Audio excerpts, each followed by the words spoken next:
Deep thinkers don't just hear silence, they hear possibility, fear, meaning, subtext. Someone says, "I'm fine."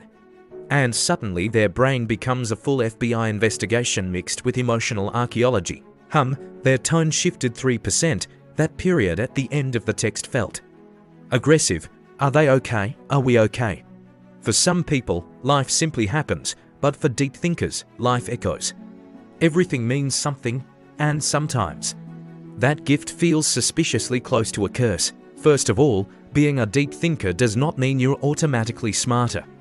A deep thinker is someone whose mind naturally searches beneath the obvious patterns, meanings, motives, contradictions. They don't just hear words. They hear hesitation, energy, body language, the thing that wasn't said. And psychologically, this often comes from high emotional sensitivity, strong pattern recognition, heightened awareness, introspection, and sometimes trauma.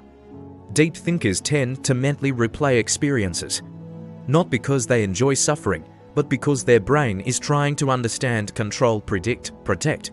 Deep thinkers often notice things other people miss: the delayed response, the forced smile, the weird shift in energy, the fake laugh, the way someone says "I'm good," but their eyes quietly disagree.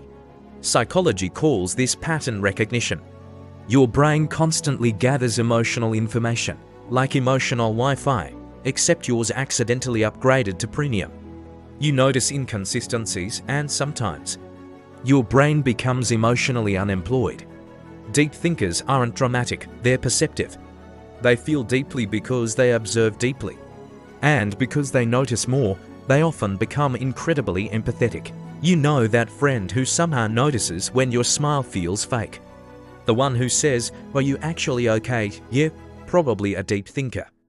Deep thinkers often make incredible writers, artists, psychologists. They see beneath surfaces. They notice the invisible emotional weather most people walk right past. But here's the hard part: deep thinkers often suffer more. Because awareness is heavy, you notice tension, distance, disappointment, subtle rejection. You replay conversations, you analyze mistakes. Maybe overanalyzing felt safer than getting hurt again.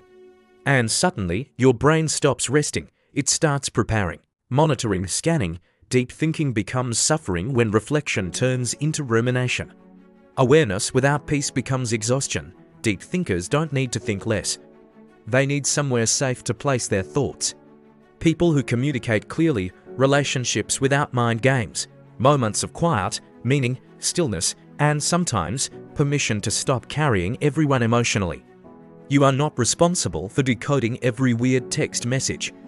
The truth is, deep thinkers see beauty other people miss, patterns, meaning, small moments, invisible emotions.